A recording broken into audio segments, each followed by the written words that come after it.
Hi guys, thank you for joining me. Straight off the bat, I would like to say thank you to Paul Jeffries, who's a wonderful guy, great bass player.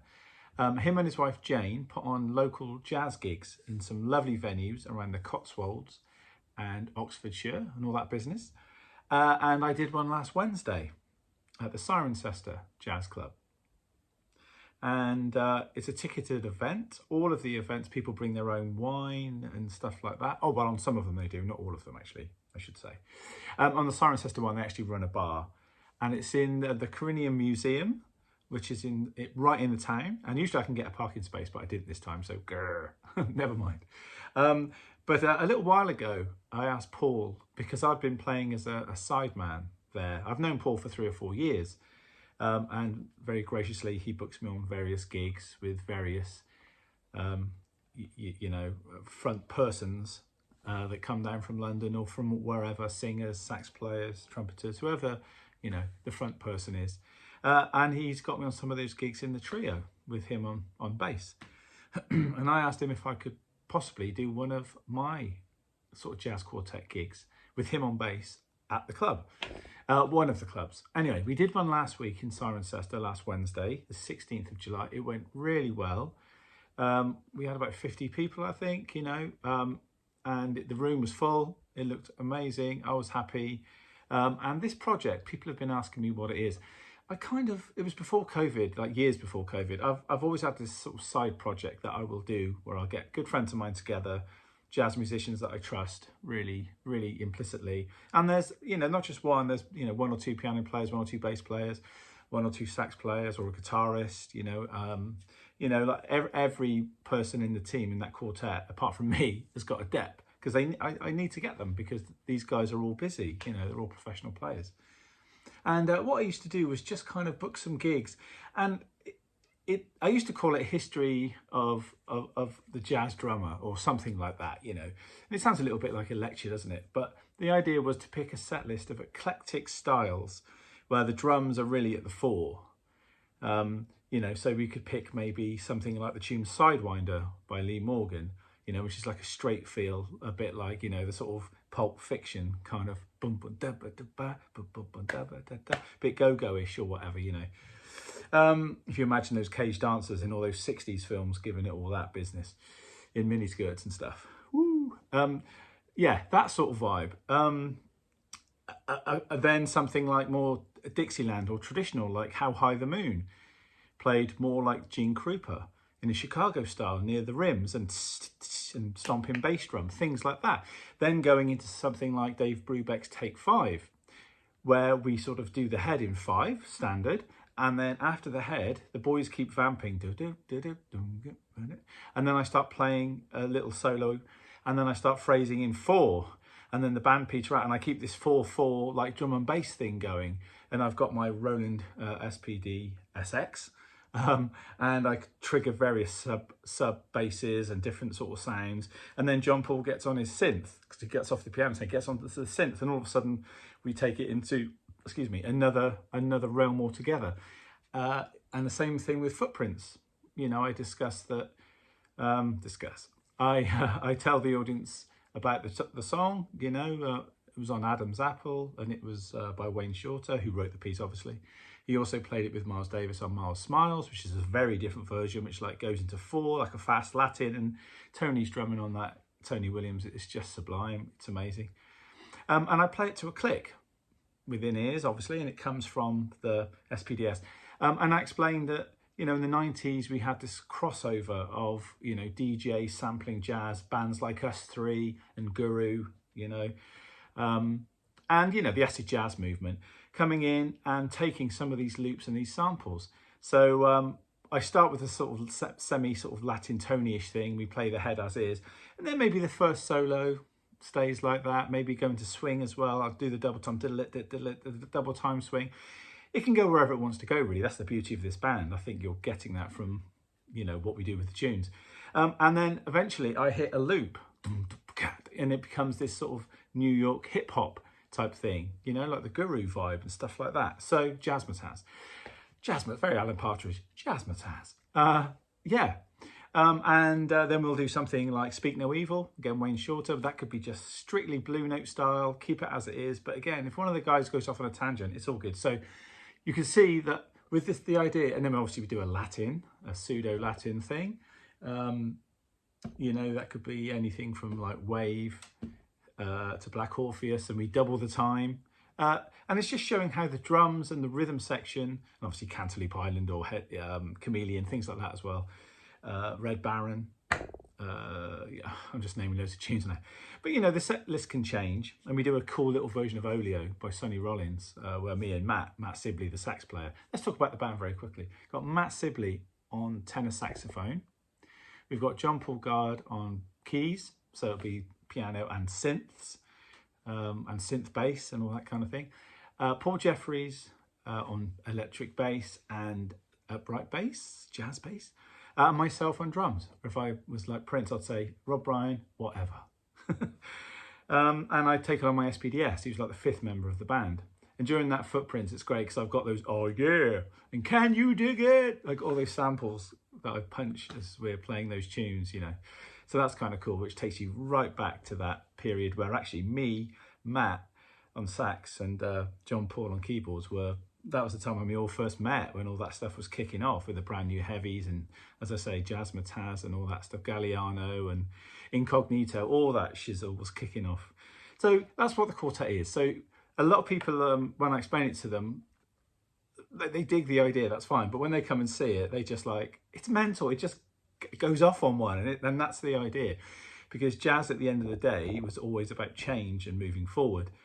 And drums are so important in the music and the rhythm and the syncopation that, you know, when I was given the chance of looking at a set list, the set list could look fairly standardish, you know, but the way we play it is what makes the difference. And I had so many people come up last week on Wednesday night after the gig saying, the drummer leading the band, I didn't know what to expect. I thought it was going to be all drum solos and it wasn't. And the ones you did were just tasteful and placed in the right place. That's their words, not mine. I don't know if that was true or not, but that's what they said. So thank you. Yeah, and there's, you know, and from the stool point of view, when I'm on the stool as the drummer, you know, there are times when I just come right down.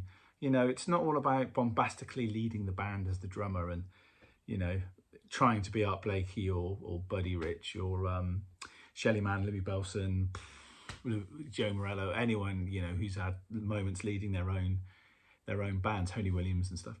It's not about that. And equally, it's not about, when we do the tunes, trying to be those drummers, you know. This is take 5, so I'm going to do my best Joe Morello. It's not that. He's in there. But as I say, we take all these songs somewhere else. So if this sounds interesting to you, then keep posted on my Instagram, because I'll be putting more up there. And I need to record some clips from the gigs, because we've done 2 so far, and there's 2 more coming up. I really desperately need to get some video footage of it, because I think when certain promoters in jazz clubs they like the idea of it, they probably recognise Matt's name. They might even recognise my name, possibly. John Paul's name they'll recognise, Paul Jeffries. But if they look me up, of course, they're just going to see Susie Sue, Lorena McKinnett, Simple Minds, Peter Gabriel, all that, you know. And of course, I've played with Simon Spillip, Jason Rebello, all these sort of cats, Pete King many moons ago. You know, all these players, as they've passed through, so they're on my CV as I've been in a rhythm section at a Bristol or Bath gig, you know, where we're the local rhythm section.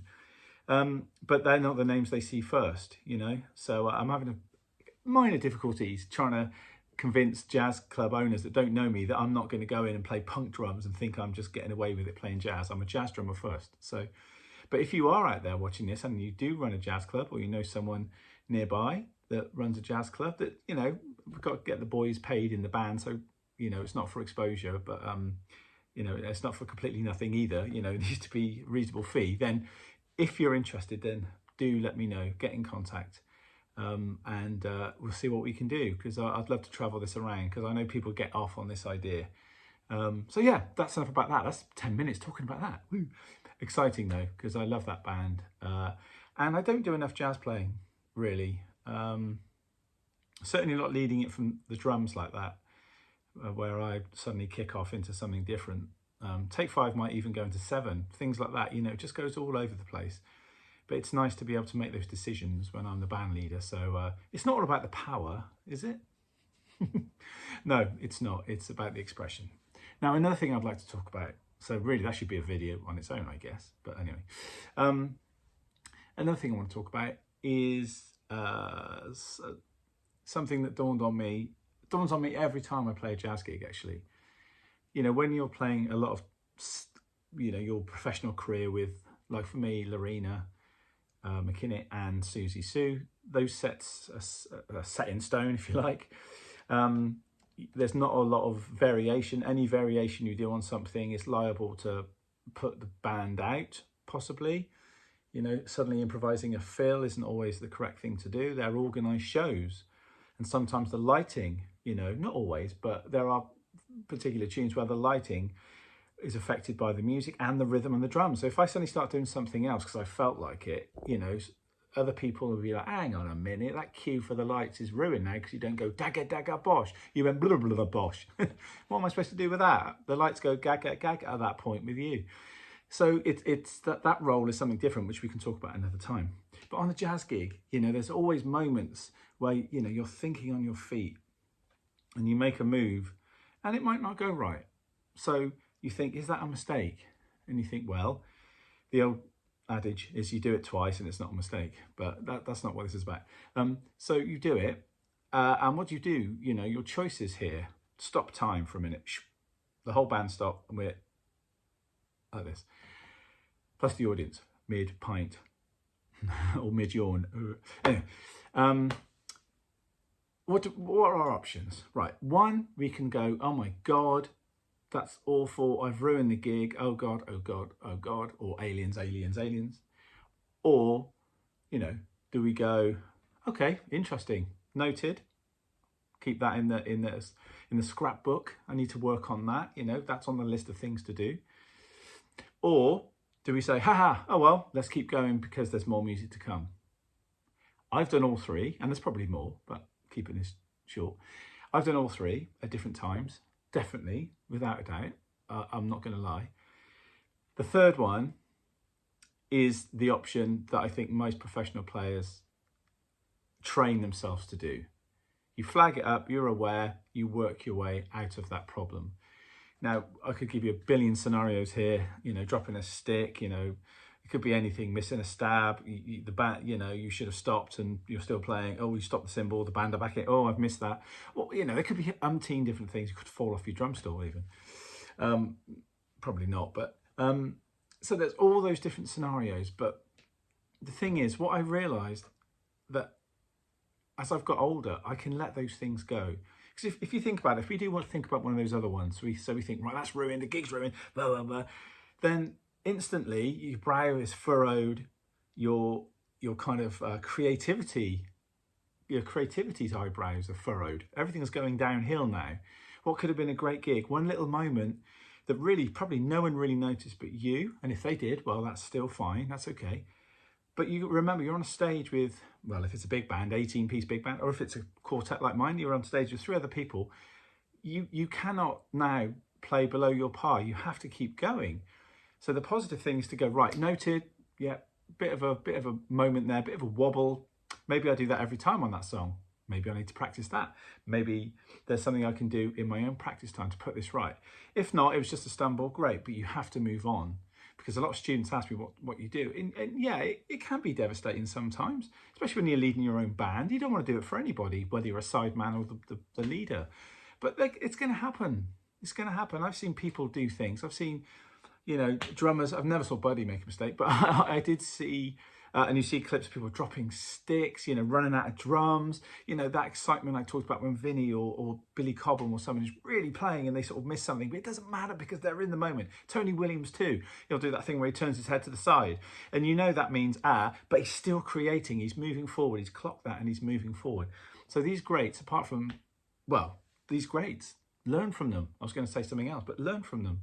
You know, they don't sit there cussing and cursing, you know, because you have to serve the music. You have to serve the musicians. You have to keep going. Because if your head goes down, you start sulking, then you bring everyone else in the band down because they can see that you're down. You know, you have to do your utmost to keep up and move on. As I say, you flag it, done, move on.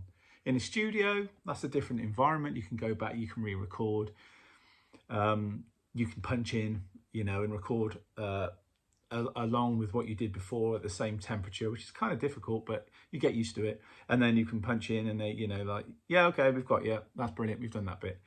Or sometimes you can go back into the control room and go, oh, that was rubbish. And you listen to it back and you know what, it's not as bad as you think. And so many guys I know do this, so many musicians do this. You know, they say, oh, especially when they're working on their own material. I was talking to AJ Russell about this the other day. And Tristan Head actually from Drumatic when we did that clinic a month ago or whenever it was. And we're all doing solo material at the moment, you know.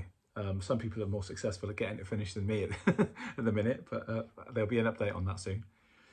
But yeah, it's kind of easy to say, oh, you know, that didn't go right. It's my thing. I want to do a billion takes to get it right. And sometimes you just slogging a dead pillow or something. I was going to say horse, but I don't want to say that. Yeah, you're just flogging it for no reason. You know, you're tiring yourself out. You're thinking, you're putting yourself up on some pedestal of a perfect performance when sometimes that performance probably was perfect. And there might be something in there that you'd go, I wouldn't normally play that when you hear it back. But 10 minutes later, it sits better. Half an hour later, it sits better. The next day you listen to it and it's like, why did I even worry? That happens a lot. Unless you see a big, juicy mistake, of course, then there's nothing you can do about that. You need to redo it, obviously, and you just flag that up and off we go again. But, you know, little moments. Oh, I didn't intend to do that. But I did a video a while ago where the brain suddenly finds the right thing to put into that space, which I don't want to get back into because I know we've done that.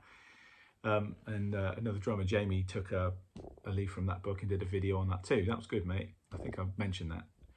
But yeah, nice one. And it's an interesting kind of thing to think about that, you know, something else happened. So you listen back and it's like, well, I intended to do a flamadiddle waddle fill in there, but you know what? I just went da-da-dum bosh. And do you know what? Da-da-dum bosh worked absolutely fine, you know, because later on you may have done something that surprised you later on in the take.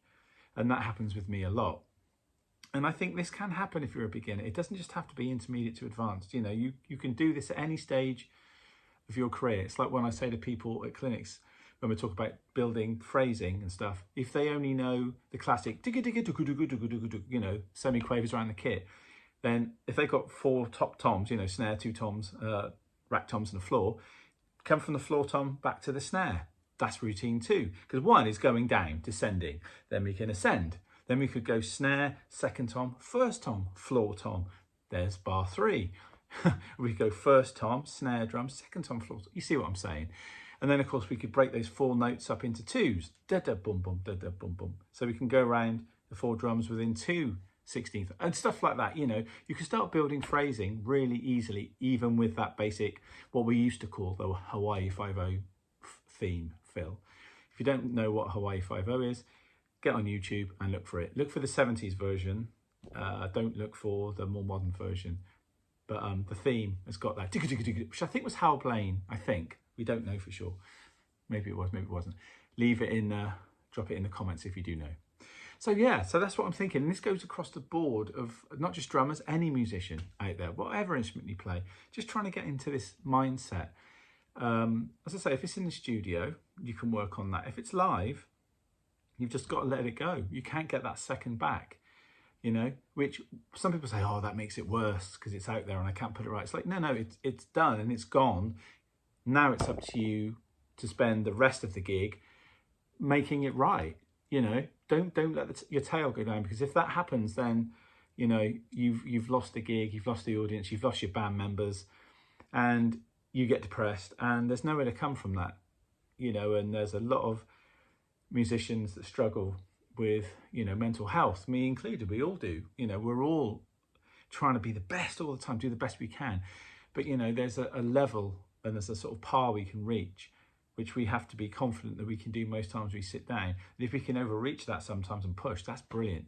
But just being able to play here and going higher would be great, but we don't want to be coming down here. And if we start letting those mistakes, or what could be seen as happy mistakes or annoying mistakes, whatever you want to call them, if we let them win, then we lose the performance and also the audience. You know, if that communication stops and you were playing firstly, yeah, and everything's good, then you do something, you're like, oh God. People notice this stuff, you know, and the communication on stage between members of the band is crucial and key, because that then transforms itself to the audience. And then the audience are happy, they're laughing and enjoy, they bring it back. And it's this two-way thing, man. It's all spiritual and beautiful. But it is definitely a thing. So, you know, whether you play jazz, it doesn't have to be jazz. It could be any style. I'm talking about jazz because of the quartet and stuff, but it could be any style of music that you play, cover band, whatever. It doesn't matter. You're all playing music, you know. The same rules apply. It's always about moving on. But as I say, you don't really forget that. So we drive home and think, right, on that song I did that. Why did that happen? You know, why did that happen? And if you can put it right, you work on it and you put it right. Dave Weckl said it a little while ago, though I can't ever believe that Dave Weckl would make a mistake. He's so great. But he said he would flag things up. I guess I'm kind of borrowing from that, really. I keep saying flag, but he said he would remember, you know, make a mental note and then go to the practice room and think, why on Spain or whatever the song was, why is there a thing when I get stick-tied or tongue-tied, you know?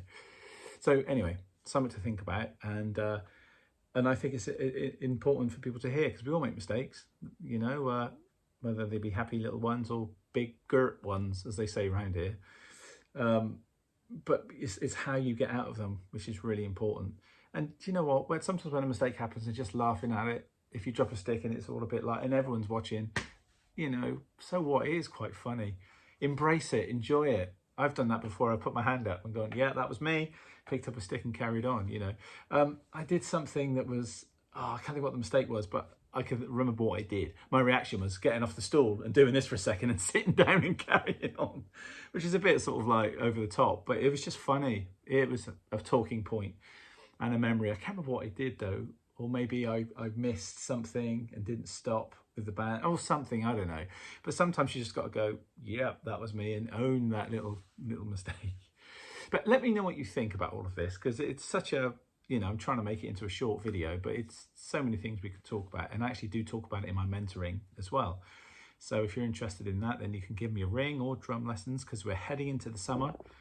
You know, if you've got some time to kill and you want to do some drumming, or contact me for production or producing work, or drum lessons or sessions, even if you want me to play on your music, then drop me an email here.